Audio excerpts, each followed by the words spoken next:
Okay, good afternoon, Annette. This is the video demo for your location.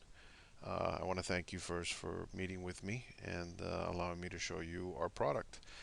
And what I'm going to cover today is the three basic core functions of the USMED systems, which is one, entering a pedigree, two, how do you accept the information, and three, finally, how you create an outbound order or transaction for your customers. We're going to provide you with a username and password and a link so that you could log in. I'm going to log into your site with a username and password that we've created for these purposes. So first thing we do is we log into your system, and once we log in, uh, the information on your company will be displayed on your home screen, as you can see. The system is organized using a set of rows with tabs and links below the particular tabs that control different functions. For instance, your home tab, right below it, you have My Settings, which control the profile of the person who's currently logged into the system. So if I wanted to make any changes to my settings, I could just click on My Settings and it will display the information pertaining again to my profile. So if I needed to make a change to my email account or my phone number or my password, I could do that right here. And once I've made the change, I just click on Submit and the change will be saved into the system. My site basically controls or displays the information of your business. As you can see right here, Iris Pharmacy, Total Care Pharmacy of Delray Beach. That's the information that we have, and your phone number. We don't have your state license yet. When you decide to use our software and we finish your configuration, that information will be added in there. You can see that the information, this information basically controls what is displayed on your pedigrees. Your defaults are who in your organization is responsible for receiving your merchandise, who is responsible for doing the authentication of the pedigrees, and finally, in the state of Florida, they require a CDR, so the information and the name of the person who's performing the CDR function would be populated in this area. Finally, your signatures. Your signatures are the digital representation of a physical signature that we basically digitize the signature forms that we provide you. I believe I gave you one when we visited with you yesterday. So you have one. I need one for each user, and we will embed it into their profile. And finally, the options field just gives us the ability to, if you do shipping into international, if you do shipping outside the country, there's some rural codes and some other information that are provided on the pedigree itself. That's basically what these fields allow for. And finally, right below the first tab, under the home tab, you have your, your users. And uh, the US Med system doesn't limit how many users you could have access to the system. You could have as many as you need in order to run your organization. And this is where you keep basically a list of all your users. This is where you would add a user and control their roles in the company. Simply by clicking on New User right here will allow you to add a new user into the system. So that's what the Home tab basically controls and what it has below it. The Upload tab is what we would use to bring in pedigrees from ANDA or from other vendors that you're purchasing from. There are four primary methods of bringing in the pedigrees, and we'll cover that shortly. Your pedigree tab basically is a place where all your pedigrees will be displayed. All the information on pedigrees, all the ones you've received, and everything that you've provided. So every inbound and outbound pedigree will be displayed in this area. And to find any particular pedigree is a simple function of using the view option box here by on this side on the search field. You could put the invoice number, the name of the drug, the NDC, or the lot number, and it will basically, the system will look for those values contained in all the pedigrees and display that information. So if you have an order with an invoice number, let's say 1212, and it has 5 line items that have pedigrees, pertaining to that invoice, if you were to put that information in this search field, it will display all the pedigrees regarding that particular transaction. Site is basically how we identify either your vendor or your customers. So using a combination of both these fields, you could search for a particular pedigree.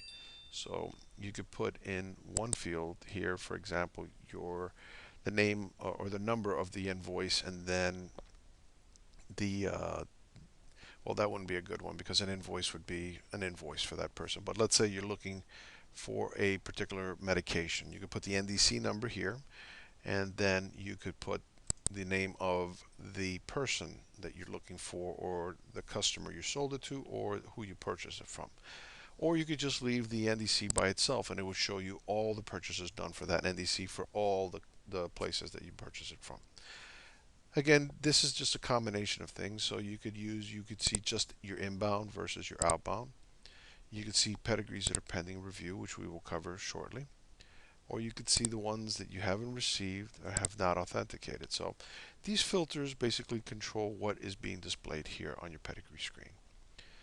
If the link right below pedigree, new pedigree, if we click on that, what this does is it provides you a blank slate for you to manually enter the information on a pedigree. There are times where you may purchase goods from somebody who does not provide you a pedigree in a format that is readily readable by our systems. That happens on occasion.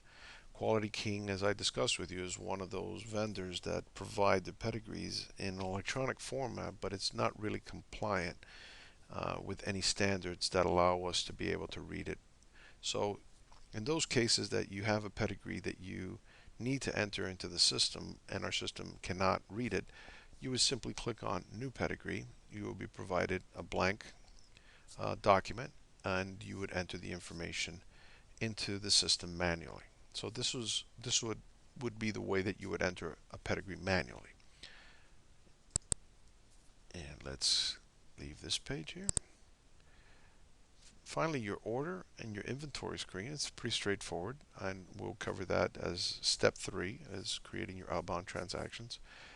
Using the order process is simply clicking on your order tab will open up a area where you would enter your orders, and then by creating an order you could select the items that require pedigrees that will be part of this order, and allows you to do multiple pedigrees using one step. So this is a very easy and comprehensive way of doing multiple line item pedigrees in the system. Very simple. Inventory is exactly what it is. Your inventory, what's available. At this moment you have nothing there, so there are no pedigrees to bring in. So there's no pedigrees, excuse me. You have no inbound pedigrees in the system. Even though I added a couple just so that you have some information there, I created an outbound transaction for it, so there's nothing available right now. And reports finally provide you several important reports that allow you to be able to monitor for compliance reasons the pedigrees that you need to generate for a compliance officer, or in this case, the Florida Controlled Substance Report, the ARCOS report. We create the file for you so that you could help upload.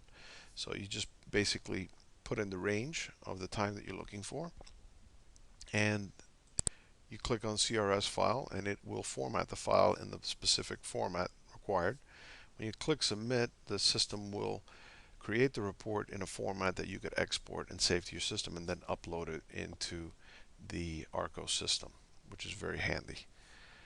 Finally, tools allows you to use our database to look for drug information. You could enter an NDC number here, and our system will report back what we have in our database for the particular medication. To add an NDC, there are occasions when NDCs are missing from our data tables. This is a way that you would add it. I would be doing that for you, so I wouldn't be concerned about that. And finally, the help desk is just a way of allowing to reporting issues that you may be having with the system. So if you run into a problem or an issue, you simply click on your help desk uh, link and click on add a ticket, and basically let us know what it is that you're having trouble with, and our technicians will respond to you within a couple of hours, sometimes even quicker than that. Obviously, you have my phone number too, so you could call me and I will be more than happy to be taking care of your problems immediately. Okay, so let's get started. I'm going to show you step one on how to use our system. We start by clicking on upload. The upload link, once the page refresh, will show you four methods to bring in the pedigrees. Primarily, most of our customers use step one or two. Now, we will provide you an email account address inside the USMED system. In your case, it will probably be called something like IPC at usmeds.com, as you can see right here. What this allows you is to email your pedigrees directly into your site within the USMed system. It also allows you to direct your vendors to simply email you your pedigrees. Our systems will read the email attachments and parse out the information in order to be able to add the next uh, service line, or what when you do your transaction, your outbound transactions. So this is one of the most convenient ways of uploading pedigrees into the system. To add a pedigree to your site directly, it's simple. It's a very simple process. It replicates the method that you would use to add an attachment to an email. You simply choose the file in your local system, and you click on upload. And this method allows you to only add 4 pedigrees at a time. On the email attachment, though, you have up to 100 pedigrees 100 attachments that we will be able to parse out the pedigrees from that. Number 3 is for Masters RX. They're an Ohio uh, company that has a very specific method for delivering pedigrees, and what we've designed is a method to communicate with their system simply by clicking on this link on number 3. It opens up a new page, and you enter your account number and your invoice and click submit. Our systems will communicate with the Masters RX servers and be able to extract all the pedigrees associated to that invoice and bring it into your site. Um, again, with the Masters, the only caveat is that they make their pedigrees available only for 10 days after the day that it was shipped to you. So you have to make sure that that pedigree is retrieved within the 10 days that the order was placed. If not, you would have to call them and have them reactivate that pedigree on their system. And finally, the HTML source is for pedigrees that are provided to you in a format that is only viewable on your computer screen. Some of our competitors have chosen to provide the pedigrees only on a screen viewable format, so it basically forces you to either print the screenshot of what you're looking at, or what we've done is we've allowed you a way of copying the content of the HTML page that's displaying the pedigree information and saving it. This allows our system to read the data there that contains the pedigree information and converting it into a format that allows you to, again, be able to create your outbound transactions. It's a very simple process, and I'll be happy to cover it with you once you come in on board with us. It's not very difficult to follow. So those are your primary methods of bringing in pedigrees. So you have your manual way, which we covered. You just click on new pedigree, or you use the upload mechanism here. And you're pretty much going to be living in step 1 and 2. This is where most of our customers upload the pedigrees. So let's start with doing a couple of sample files. So I'll click on number 1, and I'll choose a file on our system. And let's pick this file. It's also important to note that the pedigrees that you upload into the system cannot be a scanned document. They have to be an original digital copy that has been produced by a computer and just basically interchanged in between computer systems. If it's a paper that was converted into a PDF, our systems cannot read them simply because the information, the text that's contained in it, is not a representation of an actual um, text, but a picture, if you will. So our systems cannot read that. So it has to be an original document produced electronically. It has to be either PDF, Word, Excel, a text document in a text or RTF format, XML or HTML. So these are the formats that we support, and you can see that information right here. So we've selected 3 files, and we click on Upload. The system will basically read the files that we've selected. These pedigrees will then be translated, and when we click on pedigrees, we'll see that our pedigrees that we've uploaded are now available. Now on our pedigree screen, the information is organized in a way that is very logical. It's based on the date that the transaction is either entered into the system or the order is created out. As you can see today, on March 20th, 2014 at 3:58 p.m., we have received 3 files, and they're put in order. The progression is, since I had created one manually before, 1 is gone. So it's 2, 3, and 4. And the file name is basically an extension of today's date and the order that the transaction will receive. So as you can see, this is 2014, March 20th, the second transaction. PIN basically indicates that this is a pedigree, an inbound pedigree. The magnifying glass lets us know that this is a pedigree that's pending review, which is step 2, which we will cover shortly. Quantity is basically the quantity of merchandise that's in that order, and the remaining value. This will allow you to keep track of how many items you have left. The NDC, the lot. The reference ID is a number that we tag onto every transaction. It's a unique identifier. It's a 10-digit alphanumeric value. It is never repeated anywhere on any one of our customer sites, so it is unique only to this transaction, and it helps you track this particular transaction to where it became part of the system. Every time you create a subsequent order that's linked to this particular transaction, they have a new number sequence that's generated, and it's linked to this parent pedigree. So they're all linked, and you'll be able to find in this chain of events what happened in each individual transaction. Okay, so the reference ID is important, and it's something that we use in our system to track the transaction. The total number of units is an expression of the pill counts times the quantity of the bottle. So there's 12,000 bottles, 12,000 pills or tablets in this order. As you can see, it's a Captive Pro 25 milligram, 1,000 count bottle. So you have a total count of units here. This is used primarily by our repackaging customers, and it helps them keep track of their repackaging events and how many units are left in the bottles from each source. The expiration date, as you can see, the value is missing here. We are only able to capture the information that's provided on the pedigree. So if the pedigree is missing the expiration date, you will have to enter that in yourself manually. We have no way of picking up on that if it's not on the pedigree record itself. So as we can see, we have 3 pedigrees. They're both received here. I'm going to open up one of them. Before I do that, I just want to let you know that these 2 links here, the file is this icon basically is a place where all the data, all the information pertaining to this transaction is saved. So all your you have the option of being able to scan other documents that are not pedigree, an invoice, a shipping document, a check, scan it and link it to this transaction. All that information will be available. If you click on the file folder, all those files will be contained within there. Right now it's empty because all we have is just the pedigree itself.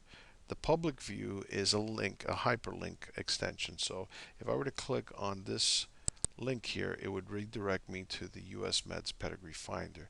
It's a quick way for you to copy, and basically if you have a customer who's asking you for a pedigree, you can simply say click to copy this link, if you will, and save copy link address, and it allows you then to go into an email and paste that there, and they would be able to then use that link to come back to the pedigree on our pedigree finder site.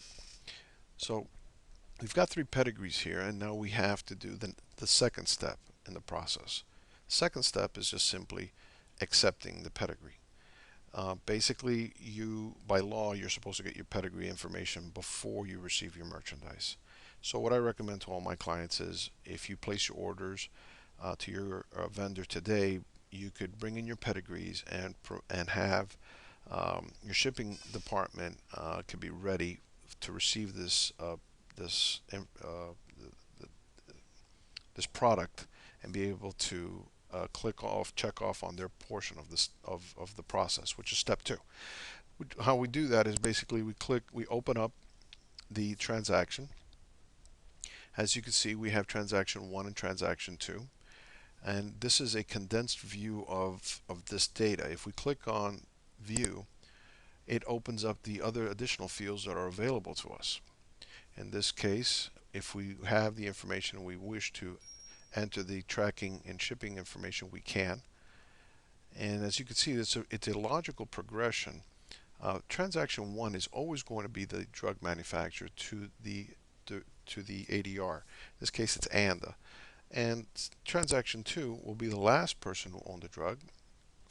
As you can see, ANDA on transaction one was the last person. They're selling it now to, in this case, IRA will have received this pedigree. Now, I'm going to show you what the pedigree that was that was used to create this information, or what we parsed out of the original pedigree. This is the pedigree that was uploaded that was used to generate the information that you're seeing on this particular screen. So as you can see, this medication came from Ranbaxy, and this is the pedigree that it was parsed from. This information is part of now this transaction history, and it's saved below here. This is your pedigree, and it's going to be in part of the historical record here. If I click on details, it'll tell me the date and the time it came into the system and who was the one involved in bringing it in. So you're conserving all the data in here. So now you have everything in an electronic format. Okay, so we've gotten our pedigree into the system, but now we've got to do step two, which is accept it. So obviously you have to receive it, and obviously you have to make sure that the merchandise you receive matches with the documentation that you were provided. That's why we have step two. So if you have somebody who is a shipping and receiving department, you could give them authority only to do this portion of it and click on the receive component of the pedigree. You may have an authentication department. They click on their portion of it. Again, this is permission level, and you set that up with your user accounts. And finally, the CDR is the one responsible for clicking on accept. Once this is the last step, unless the accept checkbox has been clicked on, nothing, this particular medication will not be available in your inventory. So let's say we are going to go through the process and say that it's all pretty much completed. Now, as you can see, the magnifying glass on that pedigree has been removed. It's no longer pending review. We're going to do it to the next two that are pending, and we're going to click on done. And that's pretty much finished. And we are going to do it to the last one. And done. All our pedigrees are cleaned up.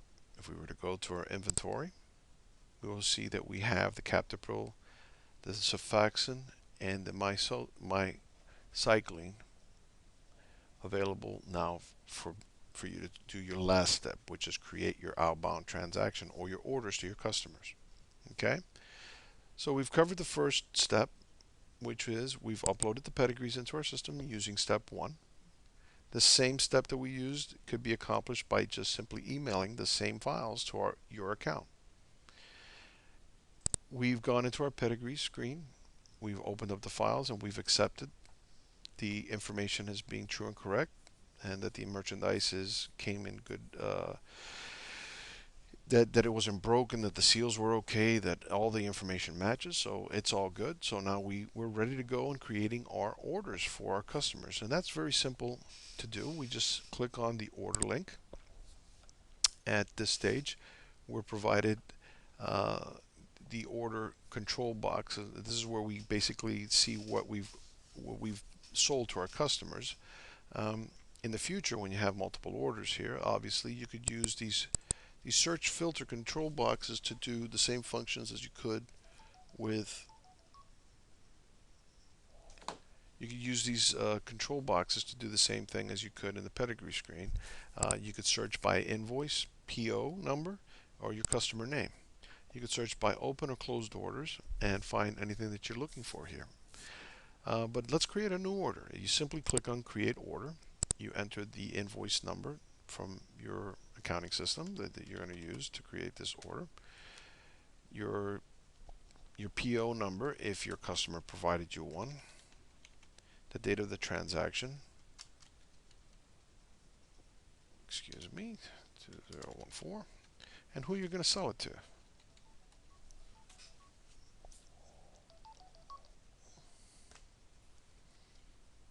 Let's say we're going to sell this to Dr. Phil.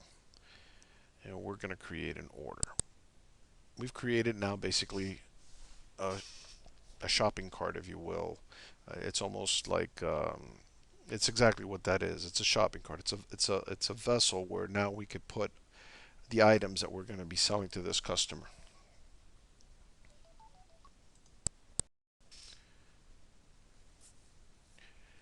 After we've created the order, we need to select the items that we're going to place in this order. So we click on inventory, and whatever items we have available will be provided to us, and it will default to the order, the last order that we've created as the one being available. If you have multiple orders that are being opened, you could put that order information here. So we'll select the items that we're going to sell to this customer, and we'll put the quantity that we plan on selling to them and click Add to Order. Once we've added the information to the order now contains the pedigrees that are part of this order transaction. It's important to note that if your customer has an email account associated to his profile, at the end of this process, the system will automatically email them a pedigree to them so that you won't have to do anything further. But that's important to note in the beginning when you start with using our system, as you create your customer profiles within the USMED system, to please take the time to gather their email accounts. It will make your life so much simpler in the future. So we've created an order, but let's say that we're waiting for an item to come in to complete this order. You could just simply keep going and doing your work, and then let's say you receive your new pedigree and you've uploaded it and you've accepted it like you've done everything else, and now you're ready to add that last item. You just simply go back to your inventory screen. You could select the open order. Before I do this, let me show you. If I were to go to orders, you could see that one has a lock and one has an open box. The open box icon basically allows me to know that this is an open order. So I could click on the open order and it takes me to the order, or I could go to the inventory screen and select the order that I want to finish. In this case, I want to add the last component to the order and then add to order. Now you can see that the order tells me these are the items. I could remove it if I made a mistake, or I could continue to add items by clicking on my inventory screen. Once I'm satisfied that the order is complete, I simply mark it as closed. Again, if the customer has an email profile, your customer will receive an email with a link, and this link would be simply this extension right here that would take them to the USMEDs Pedigree Finder. And they could view, if we click on View Manifest, it will view a manifest of the completed order. As you can see, your company logo is embedded in all your transactions. If I were to click on the hyperlink to one of these items, it will take me to the pedigree that you've created for this order. I will display that for you now so you can see what that would look like. And your customer would see a pedigree presented in a PDF file format that they could save in their local system, which contains all the state required information, and it's properly executed and signed in the corresponding areas as required by law as well. So that basically concludes what your final step on providing pedigrees to your customers. And again, it's a very simple 3-step process, and it's very easy to accomplish. If you have any further questions, I look forward to hearing from you.